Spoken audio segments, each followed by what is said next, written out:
request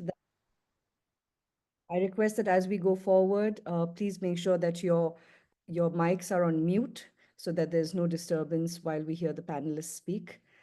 Also, if you are moving around, I would request that you turn your cameras off because it is a bit distracting for the panelists and for the speakers. We will take questions towards the end of the session in the last 15 minutes or so. So please do hold on to your questions, and any comments or reflections that you might have, you can put in the chat box. But any questions will be for the panelists or for us will be taken only towards the end of the hour. So with that, I am very pleased to introduce our panelists for today. I think we're still waiting for one more to join us. And here she is. Okay, perfect. Just give me one moment, please.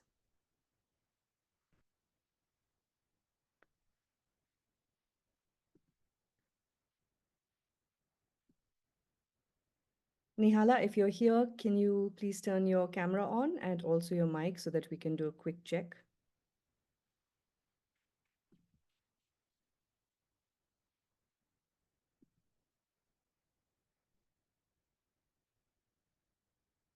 Okay, we'll come back. So one of the themes that are emerging, as we did mention in our in the flyer that went out, is that now more and more young people are taking on the roles of caregivers. And by this, I mean specifically family caregivers, within the family caregivers for their loved ones. And it is a very difficult role, as all of us know. It is a role that is acquired almost overnight, always.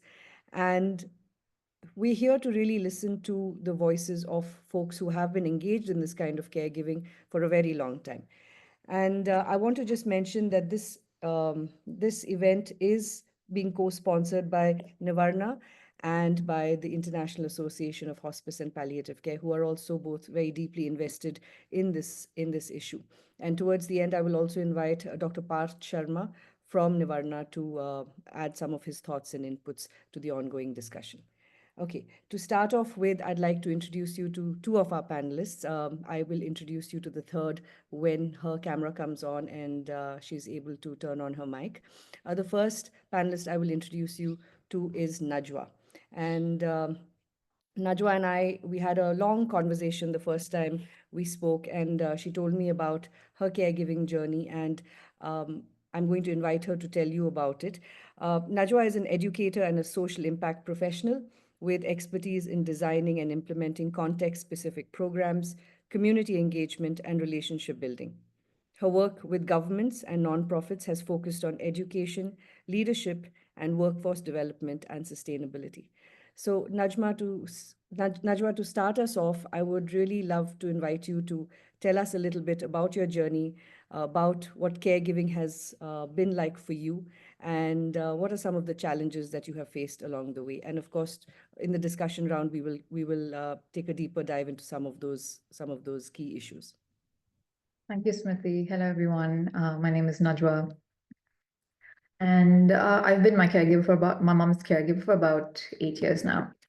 And as a caregiver, you're often too busy just coping. So there's little room to process what it means when you're just trying to keep everything from falling apart.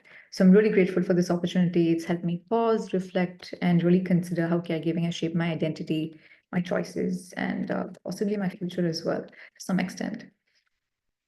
I don't think any of us expect that we'll be in this position ever or plan for it. As Smriti mentioned, my mom's diagnosis caught us all by surprise. I remember sitting in the hospital listening to the doctor lay out the treatment plan and instinctively knowing that my life as I knew it, work, personal, professional, everything else was about to be put on hold. But what stands out more is the moment I realized that the decision was made for me.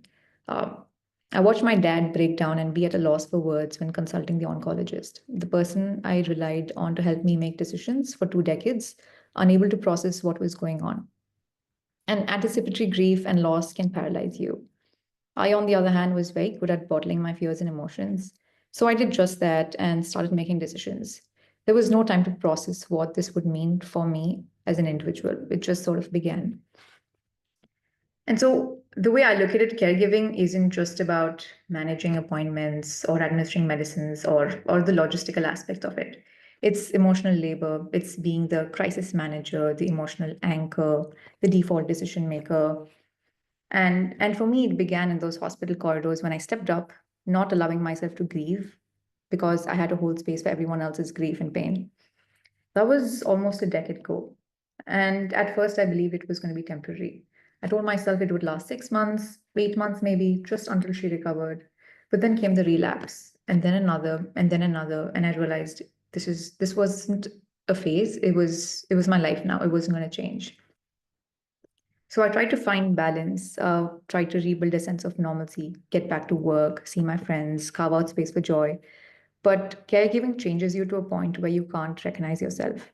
It seeps into every aspect of your life. It becomes synonymous with your identity. And so anxiety about my mom's health turned into perpetual crippling anxiety about everything.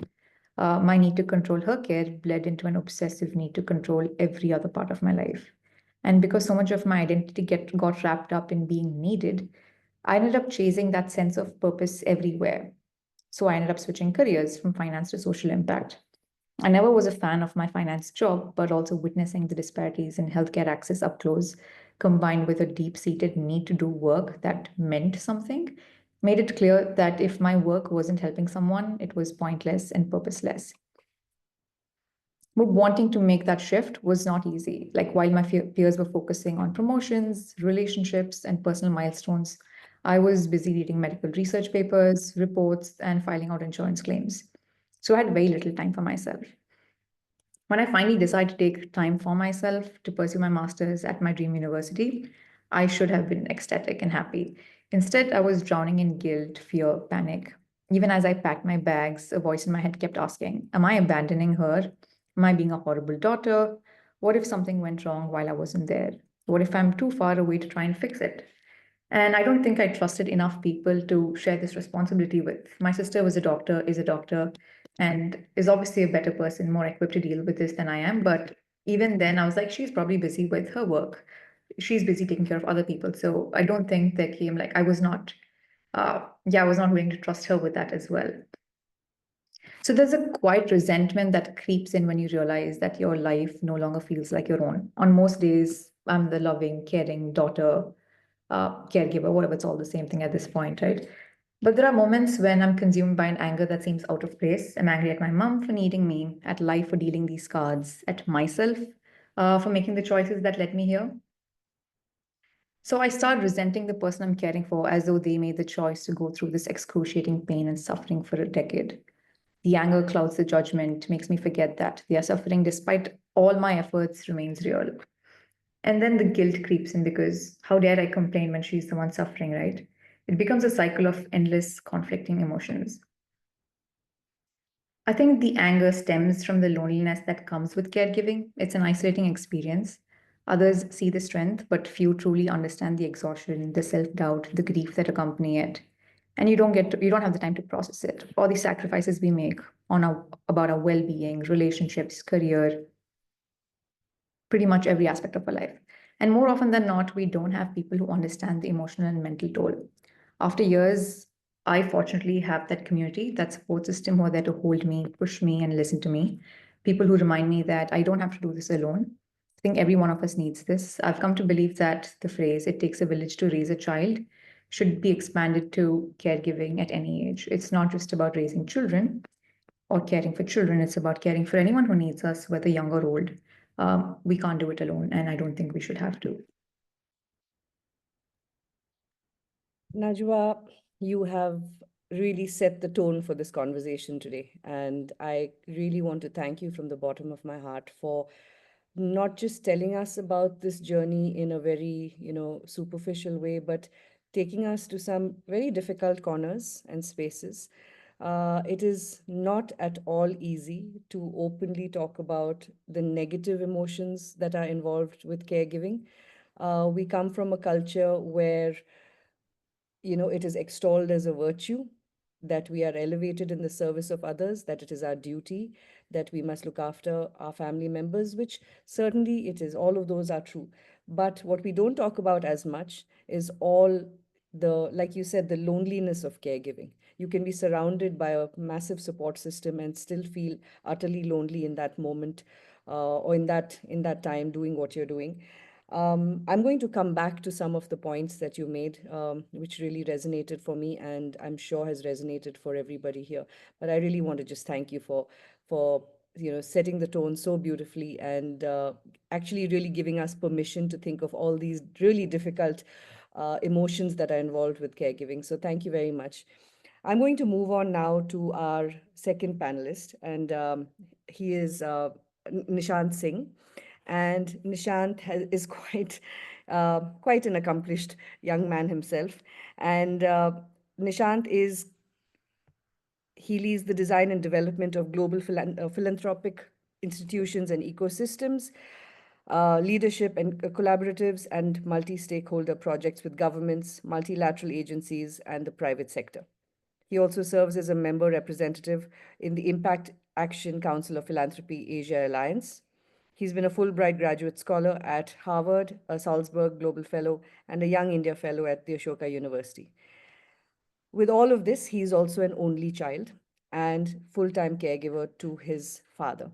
So, Nishant, I'm going to invite you, just like I asked Najwa to tell us a little bit about your journey so far and the unique challenges that you have faced along the way, please. Thank you, Smriti. I did not know that a term like a caregiver existed till I think after almost a year and a half of doing what is considered caregiving. I still remember this was 2019, first week of January, and I'm working in Delhi. And in the morning, I get a call from my mother. And mornings, you're just getting ready to go to office, and you ignore your parents' call that you'll call them back later. And next thing I know, the calls just keep on increasing. And I pick up, and the only thing I hear is my mother's trembling voice saying, Nishant, please come home. Something's happened to your father. She can't even comprehend what's going on with him. My dad was diagnosed with an autoimmune condition in which his body's immune system was attacking his normal functioning. And no doctors in my hometown, Dehradun, could diagnose it. And it happened all of a sudden. The next thing I know, I had to figure out getting on a flight from Delhi, flying to Dehradun, and then somehow finding my way to the hospital. I didn't have time to think about, what I was doing. At the end of the day, I was trying to be a son, right, and taking care of my family. Little did I know that one incident in January would just end up consuming all of my 2019, with having to take my father to hospitals in Delhi 5 times. You put your father in an ambulance, cover the journey. In between, you go through an entire section between Dehradun and Delhi where you don't have signal. So in the ambulance, you're sitting and wondering that if something happened, who's responsible for it? Nobody prepares you for these challenges, right? And then many of us have the privilege to be able to take our parents to private hospitals, to some of the best public hospitals. Even there, right, it's another challenge to just navigate the corridors of the hospitals. Looking back, that one year just seeped so deep into my psyche where I was constantly prepared to be like an emergency responder. Like no matter where I was in India, there was an afterthought that if a call comes where I have to fly back, I need to know which flight to be on. I need to know which doctor to call. And many of us, we don't grow up in an environment where we have a family doctor ready on call who we can call and consult. So you're just relying on broken information coming in from everywhere. I remember doing my graduate school application, sitting in the corridors of hospitals like Medanta, AIMS, and these college applications, they ask you why you want to do what you want to do. And at that point, surrounded by noises from ICUs and patients and their families crying, you're looking at the world in front of you, and you're looking at the words you're typing on your application. And suddenly, either you get a lot of clarity of what exactly you want to do for the rest of your life, or you just don't know what you're up to. The mental health, the impact on my mental health was so severe that even when I moved to US for my master's, at the back of my head, I was always worried. So much so that I would never leave my phone with me, right? I still remember there was a section at my study desk where I would have printed the schedule of all flights getting out of Boston to Delhi, just so that in case a call comes, I can hop onto that. Uh, I didn't have anyone to guide me on what is a healthy and a sustainable way of managing this. It becomes even more challenging when the patient is your father, because traditionally in Indian families, fathers are not used to exposing their emotions. They would be struggling with things on so many fronts of their life, and they will never share it, right? Or they don't have the vocabulary to explain it. And to see them at that age helpless, it also strips them of that dignity, right? That suddenly the man of the house is no longer able to take care of the house and is dependent on everyone from his wife to his son and relying on the mercy of doctors coming in and checking in. So it's a humbling experience. On a daily basis, your main thought is that somehow just this day goes and a call doesn't come where you have to fly back. I had to seek therapy, seek information and ways of coping up, and taking advice from a lot of my friends who had gone through similar journeys, where I had to force myself to block chunks of time every single day where I could just forget all the responsibilities that I had and for like 2-3 minutes just savor mentally where I am. And unlearning that takes a lot of time, right? So for me, on most days, like I would just go watch a sunset, and for 2-3 minutes, I would just forget whatever was happening. And it was an act. Initially, it feels selfish that how can you not think of your parents? But I realized that if I have to put in that much energy in managing that part of my life, I need to put in the energy to recharge my own self. And a huge part of providing care also means you prioritize your care. And so it's been a journey where I've had to unlearn a lot of things. I've had to draw boundaries with myself. I've had to untrain my brain to not go into a emergency responder mode. Uh, but once you become a caretaker, I think it's a lifelong journey, and it doesn't just apply to taking care of someone who is treating with an ailment. It starts manifesting in every part of your life.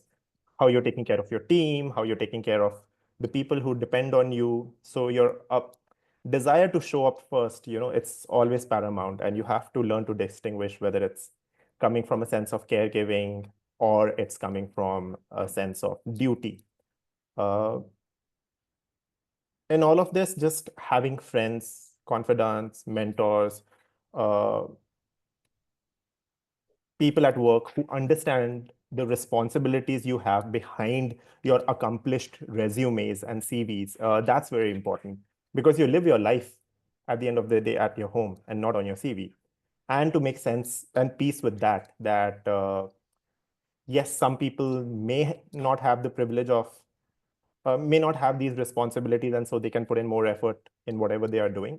You just make peace with that you are on your own journey and you have to live it based on what makes you happy. Lovely. Thank you, Nishant. Listening to the two of you in such a short span of time, you have both so beautifully articulated a very complex, um, very complex experience. When we talk about caregivers, yes, people talk about burnout, they talk about stress, but what you have both really painted a picture so clearly for us is what that stress and burnout can actually look like. And it doesn't matter, uh, what kind of education levels or your background. What you described for us in terms of that hypervigilance and that constant anxiety, Nishant, I want to just thank you, first of all, for doing that, because it's not often that we hear, especially, I will say it, uh, uh, people from, especially men, openly talk about challenges with mental health. And to say that so clearly, to say that you sought help and how important it is to seek help in order to be able to cope better so that you're able to perform your caregiving duties better. I think that is such an important point that you made, and I really want to thank you for it. So I will also come back to you with a few other points that I'd like you to elaborate upon in our discussion session. Um, I want to go over now for the time being to Nihala. So we've talked about the challenges that caregivers face. I'm so delighted to welcome Nihala here because Nihala is she's one of the coordinators of the Students Initiative in Palliative Care, which is an incredibly, I would say, powerful movement that we see in Kerala. And for me, I watch their activities with such awe, and I will let Nihala tell you about that. This is a program that is mentored by the Institute of Palliative Medicine, IPM, in Calicut. And this is where she also received training in palliative care, communication, and psychosocial support. As a volunteer, Nihala provides support to patients and is involved in Footprints, which is a rehabilitation program. The Students' Initiative in Palliative Care has significantly impacted her life, emphasizing the importance of enhancing the quality of life for others. Nihala, I am so delighted to welcome you here, and please tell us a little bit more about yourself and the work that the Students' Initiative in Palliative Care does. Thank you, thank you. First of all, I'm sorry, there was a little bit delay because of some technical issues. No, I'll present a PPT now. please go ahead.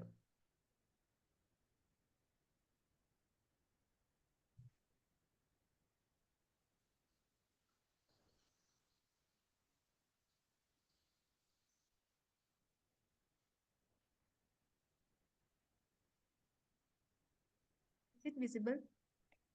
It's loading. Yeah, it is visible. Please go ahead.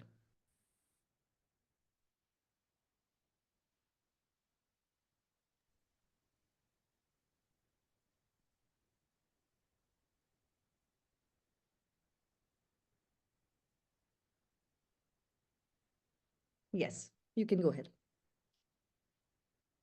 First of all, I came to SIPC through my a unit called SIPC from college. During my college days, when I was doing my undergraduation program, so my seniors was saying about SIPC and all. There was a palliative unit, NSS unit. So I was not familiar with SIPC, but I was familiar with NSS, National Service Scheme, because my 12th grade I was in NSS. Then I came to know about SIPC. I was very eager to know about what is SIPC and all. So I'm frequently asking them what is SIPC, what all things are you guys are doing and all. Because I was not aware about what is palliative is. Once I was seeing that every home there was an ambulance is came at early mornings and doing some checkup on sugar test and pressure and all. That was my basic knowledge about palliative care. Then from my seniors and my batchmates, they are saying about SAPC, what is palliative is, what youngsters are doing in palliative and all. They are saying by doing this program, they visited this place, that place and all.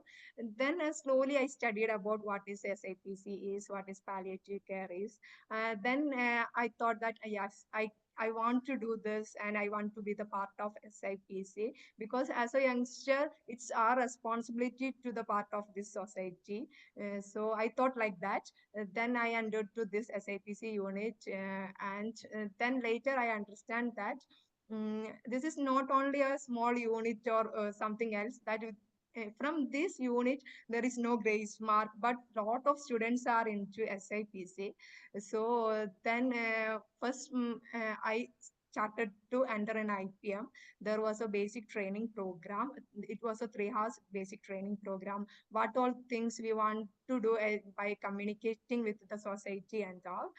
So from that training, I understand that what all are the do's and don'ts we want to aware about it, especially the don'ts when we are communicating with other people or the patients or their family. We want to aware about the what all don'ts we want to do. And we don't want to give any false hope to the people or the family, because it was the worst part of that.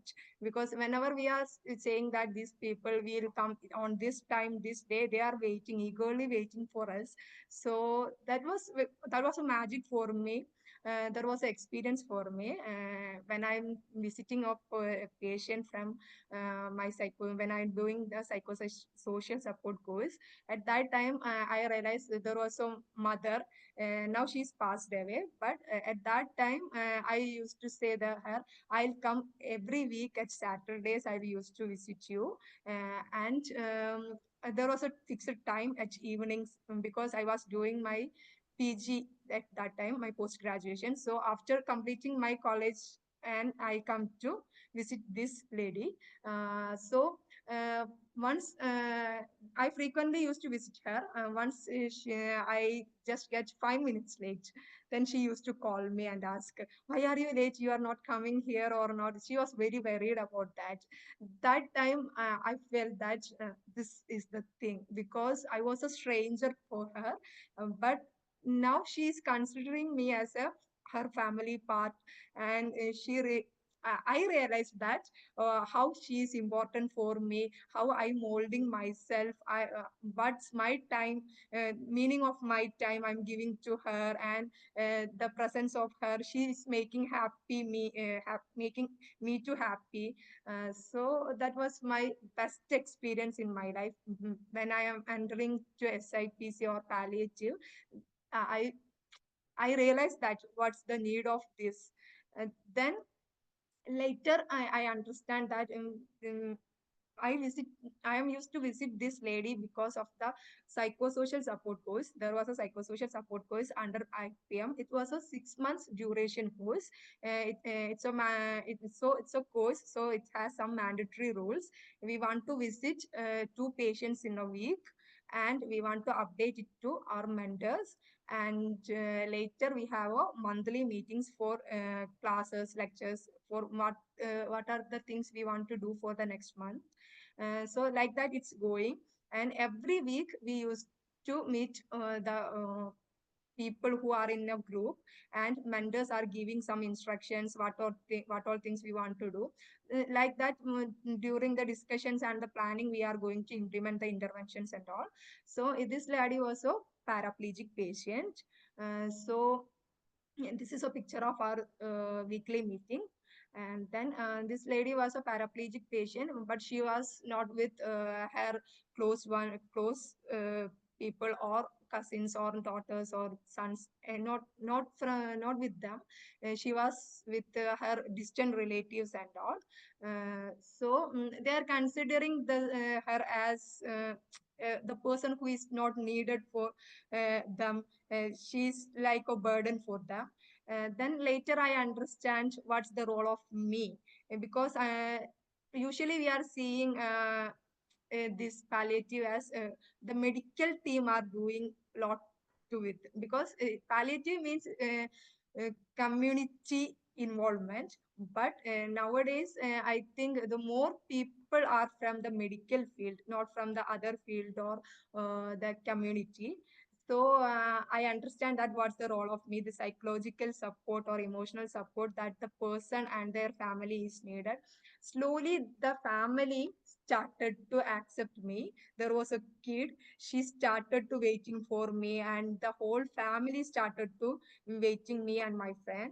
So later I understand, when we start any move, it will accepted by the society or the people who, then they are treating this lady much better, because they thought that we are coming to this home, and we will see the condition and all. So the life of this lady was become better now.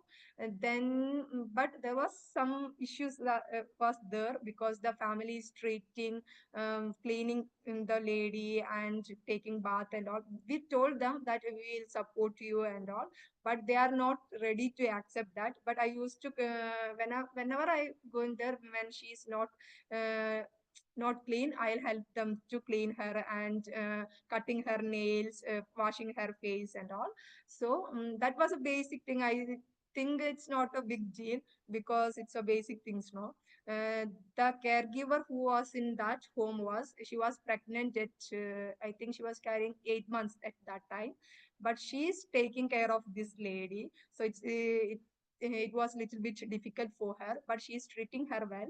But there was a distant relative of them, and they are treating very bad to this lady because the person who is coming to clean this lady was that distant relative.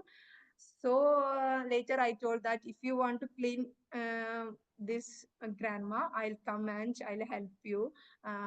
But it gone a little bit smoother like that because we know that we are from the outsiders. We have some limitations to do these things because that's their family matters.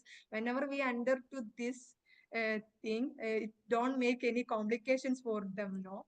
So we discussed with our mentors and we started to giving some. They was economically very backward, so we are the students, we can't give any financial support to them. Then we discussed with our groups and all. The whole group, now the psychosocial team, there was up to 30 to 35 members was there.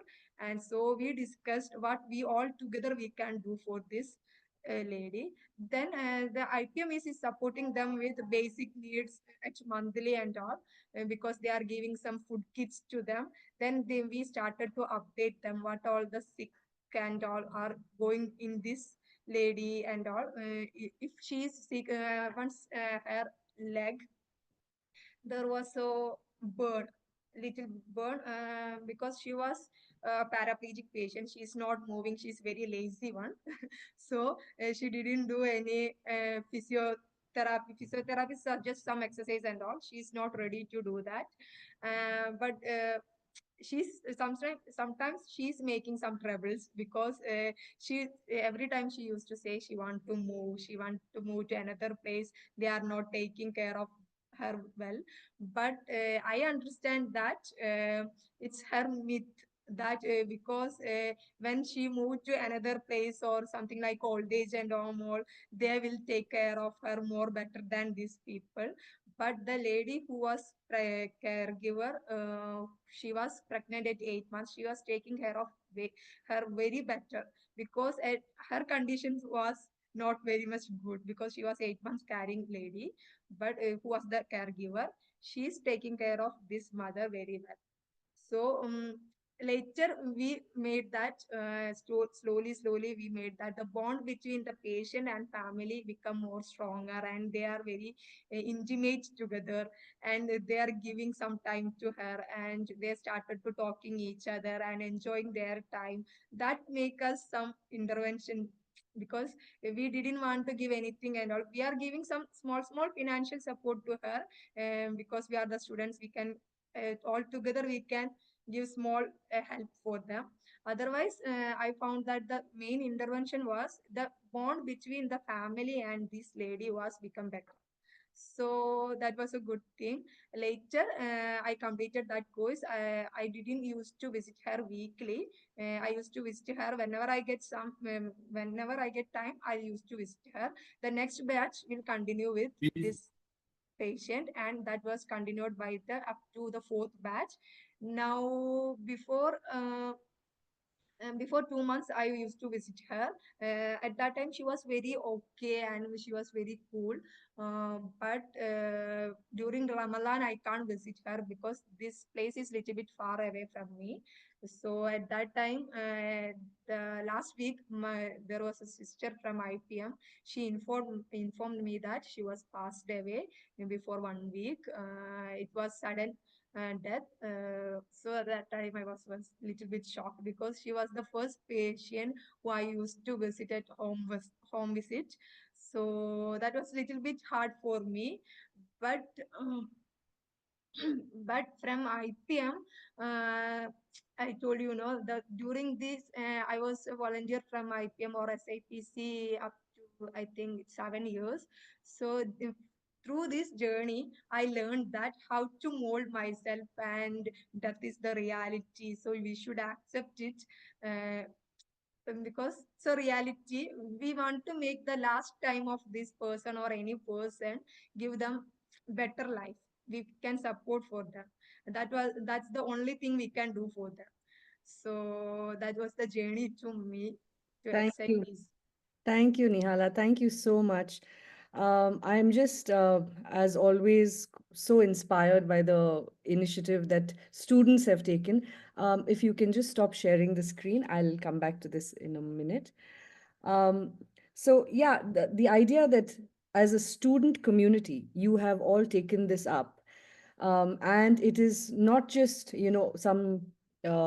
some sort of voluntary work, but it is very strongly mentored by IPM, where you have regular check-ins with your mentors, where there is a system, a very systematic way of doing it. Oftentimes people think that, yes, as volunteers, people just go across to people's homes, sit with them, have a chat with them. But what you also really highlighted for me today is how important this sort of systematic training is, because it's not easy to do what you have so beautifully described. I'm struck by the respect and the empathy with which all of you have approached this task of caring for your communities. And also, in a way, you also highlighted what both Nishant and Najwa talked about, the loneliness that is so prevalent in illness, not just of the caregiver, but also of the patient. When you talked about that lady who would look forward to your visits, even if you were 5 minutes late, she would start calling you. That just goes to show what an impact you had. I'm thinking of all the families who, as we see now in India, a lot of families have the younger generations, whether it's their daughters and sons or their grandchildren living abroad. And I'm going to come back to Najwa and Nishant in a moment to speak about that. But what you have demonstrated here is that young people can actually step in and bridge those gaps to some extent.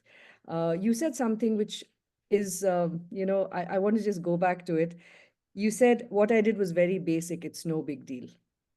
I can tell you, as somebody who was a caregiver who lived in a different city, having someone go across and if they had to go and cut my mother's nails or to help groom her, it is a humongous gift. So even those basic, tasks of caregiving that you so beautifully described. I mean, and of course, there is the more deeper and more profound aspect of you going and accompanying them, giving them, this emotional support and the sense that they're not alone. That's so tremendous. Thank you so much to you, to the entire Students Initiative and Palliative Care community, and to the Institute of Palliative Medicine for this absolutely remarkable initiative. And I could see Nishant and Najwa, like smiling at certain points, because I'm sure that what you were saying spoke to some of their experiences. As a segue, you ended up also talking about the caregiver being an 8-month pregnant lady. Now, I'm going to come to you, Najwa, first, because I want to ask you to speak to us about that very sensitive intersection of gender and caregiving. Just for those who are in the room,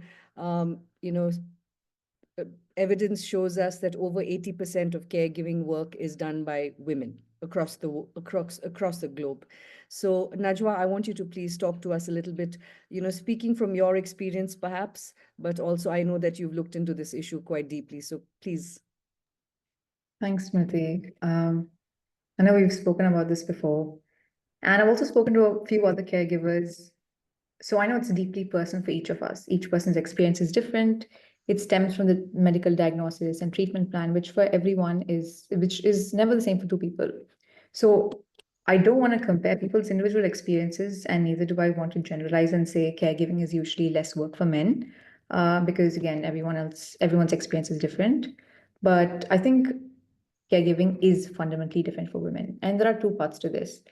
One is social conditioning and gender roles. So besides making healthcare decisions, managing crisis, taking the patients to the hospital, and running about doing a million other things at the hospital and out, which men also do, we also help them take showers, cook for them, manage their emotions. For most men, their career choices are not influenced by their role as a caregiver. They're socially conditioned to prioritize their career and financial independence, which means they'll be close enough to reach the person they're caring for within a matter of hours in case of emergencies. But for us, we are usually close enough to be the first respondent in case of emergencies. And that's at all times. Like 95% of the times, there's probably a 5% exception to that. And rarely have I had the stability in my career that I wanted in the last decade, because proximity to my mother has been a big factor in deciding my career choices. Social expectations and gender roles that we see undertaken by women make it feel as though this is a duty and not purely a choice. Like, I don't get sick days or days off when it comes to caring for my mother. We're expected to be inherently maternal and caring. And I do say that. Like, I often tell my friends and everyone around me that I'm parenting my parents or mothering my mother. And I started that quite early. I started at the age of 21, just as I was an adult. And so, no matter what my desires are or what they have been for the last decade, my choices have been shaped by expectations so deeply embedded in the way society functions that no one needs to say it out loud. It's just, you sort of know it's an expectation. And there was definitely a time where I experienced true fulfillment and stability, but I let it go, not because I want to. I don't think anyone would want to let go of fulfillment, but because I'd been conditioned to believe that my absence from my mother's side was a failure of love. Guilt is like a strong undercurrent of caregiving for women. It's not enough that we provide care. We must also prove that we feel the burden of it. And so I'll come to the second part, which is also systemic structure of work, like how work is, which sort of forces women to navigate career paths that accommodate rather than challenge existing gender norms of caregiving. The ability to balance caregiving with professional life does challenge the idea that care work is incompatible with ambition. Care work can be caregiving for a sick loved one. It can be caring for a child as a new parent. It can look like a lot of things. But it does challenge the norm that balancing is not possible. Sure, there are days when we feel like we're not doing a good enough job, either at home or work or both, but that is not exceptional to caregivers. But there are the skills that we gain as caregivers: strategic decision making, crisis management, and emotional resilience, all of which are valuable leadership skills. Which I think if men showcase those skills, we would pat them on the back and say, "Hey, look at you doing a great job." I mean, you just also, when Nishant was talking about his emotions, you did say it's good to hear a man talk about, like, be vulnerable and talk about emotions, which is I guess how society functions, right? If a man does that, we're like, "Wow, you're doing this," but as a woman, we do it all the time, and it's expected of us. But all of these experiences only negatively impact a woman's career. Institutions fail to see the strength and growth that these experiences provide to women. And I think this is because companies prioritize profits over people. This is inevitable. It's harmful not just for women or caregivers, but generally for everyone. I do want to acknowledge that some progressive companies are making accommodations for these, but not sufficiently, and this is definitely not the norm. The focus needs to be on building cultures of care at work and everywhere else where people feel valued and welcome as their whole selves. It is possible to compartmentalize, but I think we can function better and do better work when we bring our whole selves into work. A year ago, my dad had an emergency surgery. And I remember I messaged the team I was working with back then that I was away from my laptop and would start my day late because of my dad's health. I received private DMs from every single member of my team offering to take over my tasks for the day because they didn't want me to be stressed about both work and what was happening at home. When you have a team like that, you will go above and beyond despite circumstances to do the best work you can. I refused support from anyone for that day. I said, I'm going to be late. I'm going to finish my work late, but I'm going to do it. I don't want anyone to take it. Which I think that's like, having teams like that just makes you feel valued and you want to just really do well.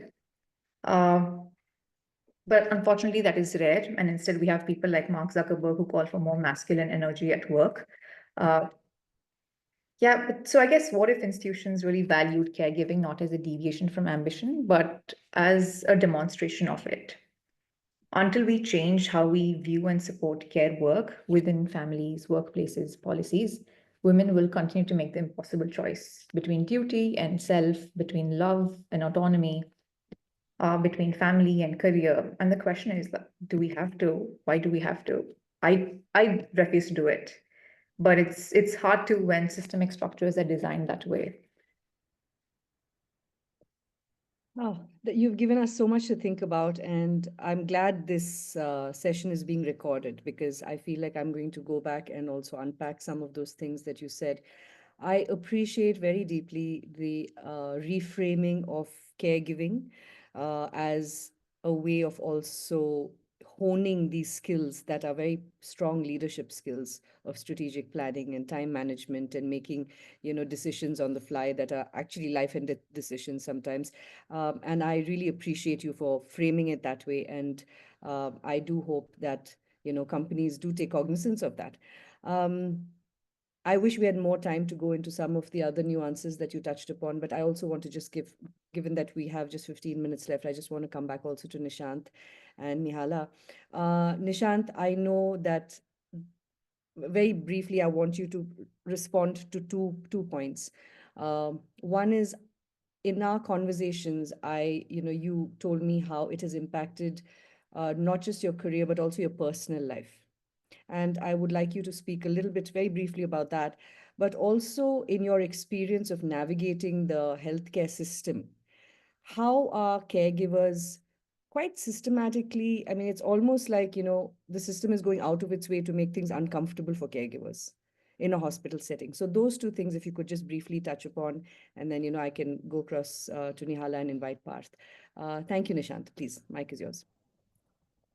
I think as an only child, nobody teaches you how you're supposed to handle a hospital emergency, right?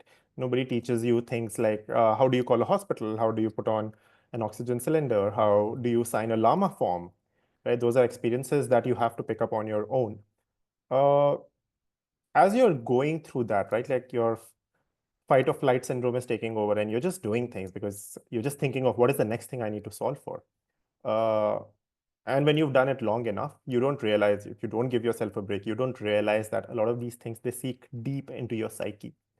And that is where it starts wreaking havoc, where the same triggers, the same fears, the same ways of dealing with emergencies, it starts showing up in other aspects of your life. I recall an incident where I was working in an organization, and over a period of time, a lot of people were very amazed at how quickly I would respond to queries and help from them. And many months later, when I had unpacked that, what was it that was making me like so responsive, it was traced back to the fact that once you've spent a whole year running in and out of hospitals, arranging dozens of forms and medicines and whatnot, that ability to just block everything out and focus on delivering the immediate task takes over. It seeps into your different parts of your life. I don't know what's a better way to deal with it, but over a period of time, what I have realized is knowing your triggers, knowing the environments that trigger you, identifying those red flags, and just pursuing balance. That is what helps you. Like, when are you acting out of your motivation, and when is it a trauma response? Just building the awareness, that helps a lot. Coming back to the second part of your question, it's a highly subjective question. And in India, especially, it is so deeply tied to your privileges, to your social capital and your networks. Because if you know the doctors, right, if you know the hospital administration, literally no hospital room or no doctor is not available for you, right? But if you are someone who has to bring your patient in an emergency ambulance, then wait in the emergency arena at the triage for 2-3 hours, and then have your patient be slotted somewhere for testing and so on and so forth. That experience really,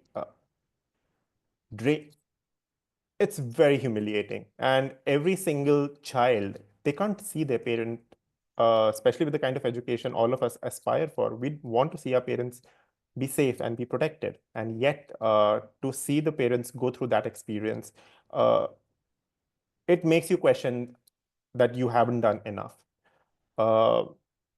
And the systems vary in public hospitals and private hospitals, right? In public hospitals, yeah, your relatives can come, your neighbors can come, they can bring home cooked food. But if you see in private hospitals, degree of sanitization and isolation is so strong, sometimes it feels like a cage. And I remember how my father was responding when he was put in a private hospital versus when he was put in a public hospital. The very fact that he had people constantly coming, talking to him, right? Discussing what his son does, what his wife does, talking about his life. All of that just took his mind off. In private hospital, he was all by himself in a cabin, nobody coming to check on him other than the nurse who had to. So we miss out that, these human interactions from a critical part of that patient well-being. And in name of efficiency, a lot of our hospital systems have stripped out the opportunities for patients to meet their families, to experience love and care through touch, through food, through having just seeing your loved ones around, having people to joke around you as you're navigating your illness. So those are things I have seen in so many hospitals over the last, I think, 7-8 years. And it plays a huge role in how quickly a patient is able to recover. Yes. And I became a very strong believer in, that this journey does not have to be a journey of isolation, that you have to build support systems around you. As a caregiver, you have to actively nurture support systems around your families, even if it means calling your neighbors once in a while, taking interest in their lives, telling them to check on your parents, because the world today is just going from like nuclear to atomic families, where the level of isolation, people don't even want to go and check on their neighbors because they haven't spoken for the last 2-3 months. And I wish that system wasn't what it is, because knowing that I have neighbors who can keep checking on my parents just would help. Not feeling so afraid all the time that if something happens to them, who's going to respond first? So I think you've quite, I think the thread that is running through all of what all three of you are talking about is a sense of community and, not being isolated, whether it's, your teams at work who understand what you're going through and there's some empathy coming from there. I really would like to advocate for better bereavement policies at the workplace as well. And the fact that what you said, Nishant, the experience being so different, that is precisely the kind of gap that SIPC and people like Nihala are filling. And right here, I think in this room, between the three of you, you have, such powerful themes have emerged, whether it's of intersectionality, of gender, of education, of the hospital system, the community, mobilization that can happen at times like these. I feel like we can keep talking for another hour and we would have just sort of scratched the surface. But I want to at this point invite Dr. Parth Sharma. Parth is with Nivarna, and one of the reasons Parth and Nivarna is of course co-sponsoring this event along with the International Hospice and Palliative Care, International Association for Hospice and Palliative Care. But Parth, I want to talk to you because you are, by all accounts, a very accomplished young doctor. And you got into medicine very, very young. I know you have been a caregiver to your mother, and now you work in the community. So you work in a tertiary hospital setting, as well as I know that you go into urban slums and settlements where you have migrant workers. I just want to invite your thoughts, listening to what Nishant and Najwa and Nihala have said, and from your experience. And again, I will underscore the fact that you are a young doctor because this is a youth forum. How has the practice of medicine impacted you and and these experiences, how has it impacted your practice as a doctor? And I'd also like you to respond to, the other panelists and what they shared today. Hi, thanks, Smriti, for asking me to be here. And thank you, Najwa, Nishant, and Nihala for sharing your experiences. I'm also from Dehradun, so I can understand how painful it is to navigate healthcare in Dehradun. I left Dehradun when I was 17 years old. I moved to Vellore, CMC Vellore, where I did my undergrad. When I was an intern, just like you, Nishant, I got a phone call in the morning when I was going to work. And it was my mother. I picked up the call because we usually have the talk at 10 p.m. at night. It's fixed time. So if I get a call from home any other time other than 10 p.m., it means it's an emergency. So 7 a.m. meant emergency as soon as I saw that call. And she just said, I am feeling a breast lump and she started crying. I don't know what to do. And I was a medical intern that time. But I was extremely privileged because I was at the best hospital in the country. I knew all the doctors. So next day she was in a flight to Chennai, then she came to Vellore. So that way I was extremely fortunate. For a guy who never wanted to become a doctor, ended up in CMC Vellore with a mother with cancer, and the universe does its funny things. We have a 2-year bond in Vellore. The next year bond was in oncology. So while my mother was getting treatment for cancer, I was a doctor in the ward. So I had dual role where I had patients who had cancer, and my mother was also in the same ward. So I had to be a caregiver at one time and then go see other patients and be their doctor in just next 5 minutes. And I can imagine what you all have gone through, because I remember there was this one lady who had the exact same diagnosis as my mother, exactly same, from the molecular diagnosis to the stage, exactly same treatment. She died in front of me when my mother was getting treatment. The daughter was my age, and I had nothing to say. What do I tell her? I was so afraid myself. So that was a different kind of challenge, because here I knew everything. I knew the 5-year survival percentage, 10-year survival percentage, chances of cure. And here I could not tell anything to my parents or my sister, because it was a way of protecting my family. So thankfully she's doing all right. 5 years, 6 years down the line now, everything's going all right. But one thing which I wanted to sort of, when I was listening to you all and you kept mentioning, are we doing enough? So I just wanted to say that caregiving is not solely the responsibility of the family members. It's a health system responsibility. As a public health doctor, I feel it's the health system that is at fault, that there is something called a caregiver burden. It should not be a burden. It's a joint responsibility of the health system and the caregivers. So I hope you don't feel that you have not done enough. I'm sure you have, and you continue to do more than you can. I have been, like Smriti mentioned, I've worked in oncology in a hospital, and now I work as a community physician where I visit homes and I provide home-based care to people who can't reach the hospital. And the challenges they face are, I can't even describe it in words. I wish Kerala was the entire country. I wish there was not just one corner of the country which was called Kerala, which was doing so well when it came to taking care of people. But that's the scenario, and we have to take inspiration from what Kerala is doing. So thank you, Nihala, for sharing all of that. I wish there were schools in Delhi that were doing similar things, colleges in Delhi that were pitching in. But yeah, I mean, those are some of my initial thoughts on after listening to all of you. So thanks a lot for sharing all of that. And thank you, Parth. I think one of the takeaways from here is that we should be looking at creating other chapters of SIPC in other parts of the country. I think, young people are quite primed. Whether it is because, like I've said elsewhere, I don't know if it's the pandemic or also it's the fact that we have so much more information on hand. We're talking to each other a lot more. The more I encounter these, and there's another one called Sans Pain, which is Students Against Needless Suffering.